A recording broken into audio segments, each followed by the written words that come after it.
Welcome to Sales Accelerators, Winning Strategies for Financial Professionals, an educational webinar series that explores the latest tools and concepts to help boost your sales performance and drive business growth. Join us as we analyze trending topics in life insurance, investigate the latest headlines, and discuss solutions to accommodate your clients' unique needs. Please welcome your host, Kurt Fasen, Executive Vice President of Sales and Marketing. Hello and welcome everyone to another edition of Sales Accelerators. My name is Kurt Fasen, Executive Vice President here at DBS, and I'll be your host again today. And today we're going to dig into the business marketplace. Joining me today is Ryan Goodchild from Principal Financial, and he's going to share some real timely insights into really what business owners find most important to them. Now, this session, like all of our sessions, is designed to help you really truly understand what business owners' needs are, and maybe how life insurance could play a role in helping solve those needs. So first, Ryan, welcome to the program. Thanks, Kurt. Glad to be here. Absolutely. Well, hey, before we get started, you should have received, or you should have found by now, the webinar action plan. Now, these are great sessions, but what makes them really impactful is when you can take what you learn over the next few minutes and put them into action. And we're here to help you every step of the way. So take that action plan out. If you can't find your action plan, just take out a sheet of paper. And as we're going through and talking about the different types of aspects of a business owner's needs and wants, jot some notes down. Make sure you write down who it is or what company you can think of or people that work at those places so that we can help you think of maybe what we can do. Okay, so what we know from working with Principal in the past is you've really developed a strength, almost a core niche in the business market. But Ryan, I want to get into some specifics so we can understand the business environment today and maybe share the opportunities for advisors that are joining us. So why is Principal uniquely positioned, Ryan? Well, Principal's taken the approach is we've identified in the marketplace with all the variable options out there, from a financial institution, from carrier perspective, from whatever access point business owners have. So Principal's taken the approach and has really dedicated themselves as from an enterprise perspective. So all across the Principal enterprise. So not just as just a cog in the machine on the life insurance side or the disability side is it stems from 401k to our ESOPs to our group insurance to non-qualified to life insurance to disability. So it's at the true core nature of what Principal does because we're dedicated to that space with businesses, with business owners, and it's reflected in how we develop our products across the board. It's how we administer the plans and the solutions that we provide, even down to the level of expertise with the variable advanced solutions teams, the attorneys, the CPAs. So pretty much from start to finish, Principal is devoted and committed to the fact that business owners have needs and we need to address those needs. So from a corporate enterprise perspective, that's where our commitment lies. You know, I love to hear that. And for those of you that didn't know that, I think it's really impressive to see how an organization like yours can, from the top down, there's no question your commitment to the business market. And I think what takes it even one step further is rather than just talking about it and saying we are experts, you conduct a survey every year that really closely monitors business trends and opportunities and planning techniques. Maybe you could take just a minute and talk about the Principal Business Owner Insight Survey. Yeah, this one is it's pretty exciting because we've been doing it since 2008. So we didn't just start doing it. It's not something that we provide every other year or whenever we feel like it or when the data supports what we're trying to say. And we realized that business owners want to hear from other business owners. They don't want to hear from us saying what's important to them. They want to hear from people that are doing what they're doing in the trenches every single day, trying to survive, trying to thrive, and trying to impact their business, their employees. So since 2008, we go out to 1,000 business owners and we conduct a survey. And to be a part of that survey, these business owners, they have to be actively at work. They have to be actively a part of the business and have ownership stake in the business. So they can't be an inactive partner. They can't just be semi-retired and showing up every once in a while. So they're in it. They're again, like they're down in the trenches. And so we go out there and we ask them what are their concerns? What are their priorities? What's keeping them up at night? So, and they rank them. We track the trends. We rank them on from 1 to 10 of the most popular comments that we receive back on what's going on inside of their business, inside of their planning. I mean, that's impressive. That's very impressive. And, I'm sure that as you're doing that and you're taking such diligence and care of trying to get that good information, there are probably some key insights every year that you're finding. What were the key insights on this most recent survey? Well, it's interesting on what has remained so consistent. So we've been doing it since 2008, but from 2010 till just the most current survey that we did, so 15 years running, the number one priority has remained the same priority across all 15 surveys, and that is business protection. So that tells us that business protection has been top of mind. But once you dive into the data, you realize that a part of the survey is we ask them what's their top priority. What are their top priorities, 1 through 10, of course. But then they say, what kind of planning have you done to address that priority? So while business protection has remained number one, the amount of the percentage of what's actually been done from a planning perspective has jumped dramatically, which is a pretty cool trend line to see, to know that they are talking to somebody about it. They are addressing the need somewhere. It still remains number one.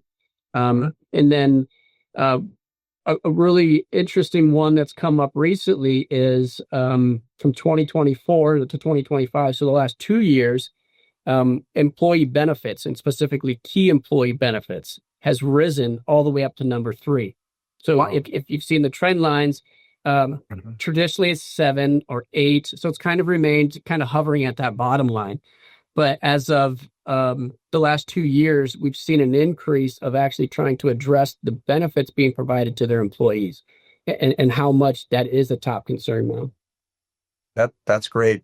Now, did you tell me that there was some generational data as well that was collected, and you found something in there that was interesting or surprising? Yeah, well, it is interesting, and the one thing that we've seen is Gen Z or millennials as a collective business owner group now makes up 56% of, I'll say, SMB, small to medium-sized businesses. I like to think of it more as local to regional to national businesses. So when you're thinking of business owners, they could be local, they could be regional, they could be national, but 56% of them are actually made up of Generation Z or millennial business owners. That's amazing. That's something you have to pay attention to for sure, because I'm sure you have to address those folks even more.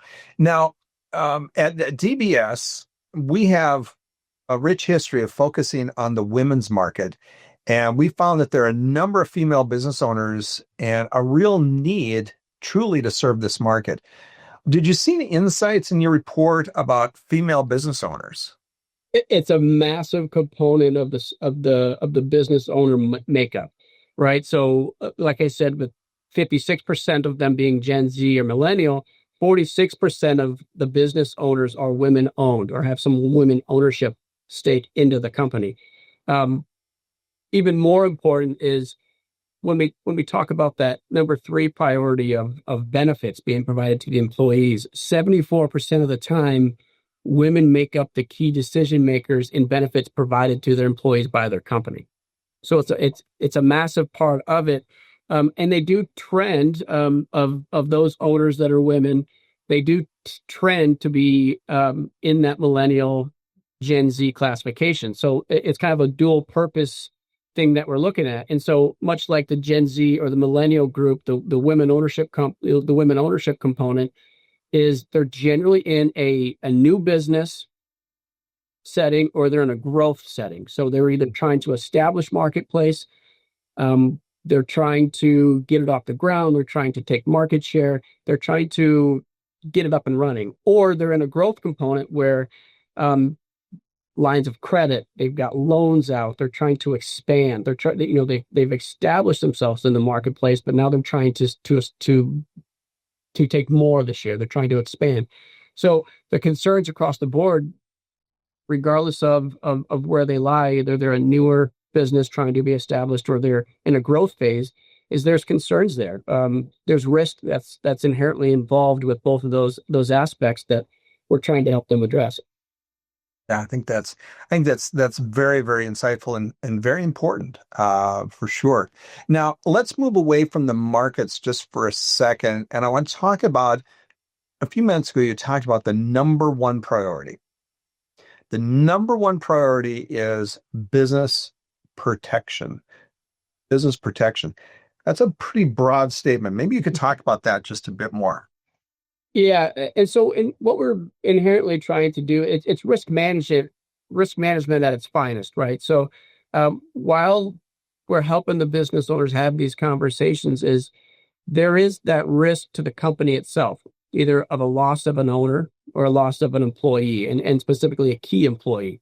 So while they're in the day-to-day and actively involved with trying to grow their business or maintain the success of their business, is the risk and impact to the business or to the company if something were to happen to one of the owners or to one of the key employees.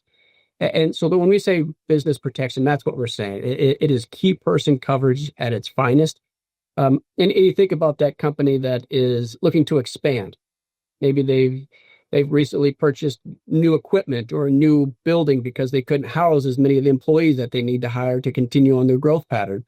So all of these things from a cash flow perspective, keeping the lights on, overhead expense, a lot of these ways is just trying to keep them focused on the core principle of what they're doing, which is their business.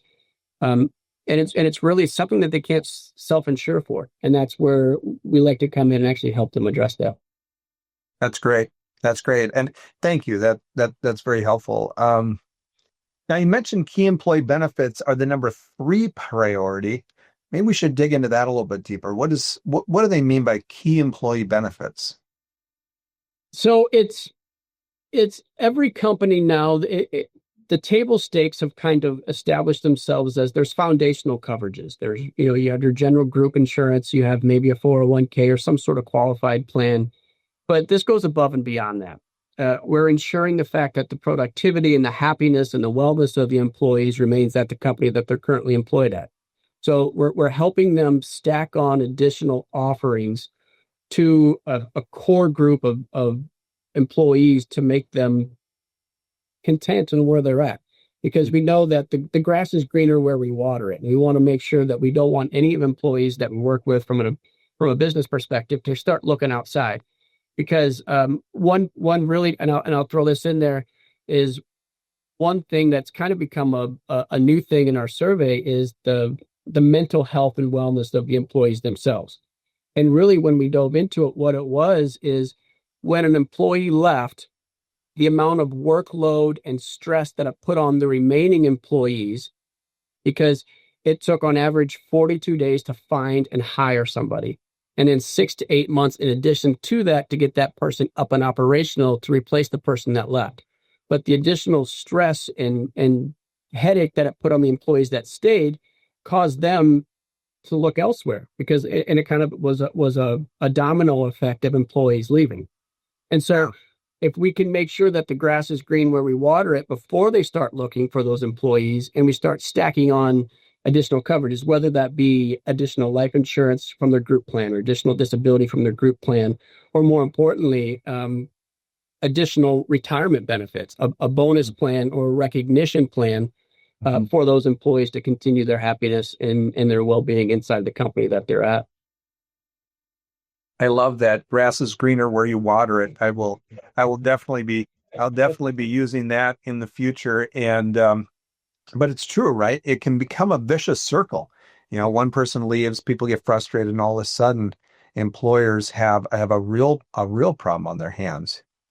Ryan, my hunch is you talk to different size companies. Talk to me a little bit about what happens. Does size come into play with how the data that you're seeing differs? It does. It does. As the company grows, naturally, the significance of keeping those key employees rises up those ranks. There's more employees. There's a larger group of key employees inside of there. So, and the data backs that up. I mean, we'll throw out 50 employees to 499 employees, and that's a pretty wide stretch of companies, right? Well, again, if we think about local to regional to national companies, is the larger they get, the higher that key employee benefit rises up the ranks, because CEOs, presidents, the change at the C-suite level truly does impact the overall performance of these companies. And so keeping that core group of employees around, it drives it up now to much, much closer to that business protection number one priority. Again, because you're talking the size of the company naturally is they're looking to maybe add a product, maybe add a service, or they're expanding into new markets. Maybe they're local and they're going into regional, and they're crossing state lines. So the stress there of the expansion causes them to make sure that core group of employees sticks around to make sure that expansion is profitable. Makes sense, right? Ryan, the thing that strikes me is a planning concept for the last 3 decades since I've been doing this gig that always comes up, but you didn't mention it yet, is succession planning, business succession planning. Was that even mentioned in the survey that you did this time? It was, and it came in at number 6. So again, it almost cracked the top 5. And what we're talking about is buy sell planning, right? And I was on a call the other day, and even again, keeping an open mind, I'm always learning something. Is the advisor referenced it as there's an equity event in your horizon, and how do we plan for that? Because the traditional sense of life insurance with the buy sell was you would place coverage in case of an owner passing away, right? I want to be a little more positive, and I want to say, let's start planning for the consideration that you're going to live and you're going to go happily into retirement. Now, how do we monetize that through the buy sell process, through the succession planning, whether it be inside the family, whether it be to a partner, whether it be to a competitor or somebody out in the market that's looking to expand. And so, and that's really the heart of what we're getting at, is that equity event that they can then transition to the retirement event, which we all would like to see to happen. Mm-hmm. Brian, I know in your role at Principal, you spend time with business owners and advisors. And I'm curious to know, what have you seen to be the biggest thing that keeps business owners from planning for the financial health of their business? Is it just getting them to sit down and be still for a minute, or what is it? What's stopping them from doing it? The biggest thing is, surprisingly, most of them don't wake up in the morning and say, "Hey, we need to get some life insurance for our buy sell," or we need to implement a bonus plan. It's in the back of their mind. It's in the periphery, because what they're doing is they're coming in and they're jumping straight into fulfilling orders, and maybe the line is broke down. They're in there, and it's just getting them to take 5 seconds and to say, we realize this is a concern, and it's not as a part of your normal day-to-day of running the business. They're extremely busy. It's not something that's going to, again, it's not the first thing they think of, but once we bring it up and we bring that awareness to it, it is a soothing effect for them. Like, oh, you're right. Actually, that's been a concern of mine, but I didn't even know how to vocalize it because I didn't know what I needed until you brought it up. So it's bringing the awareness to it.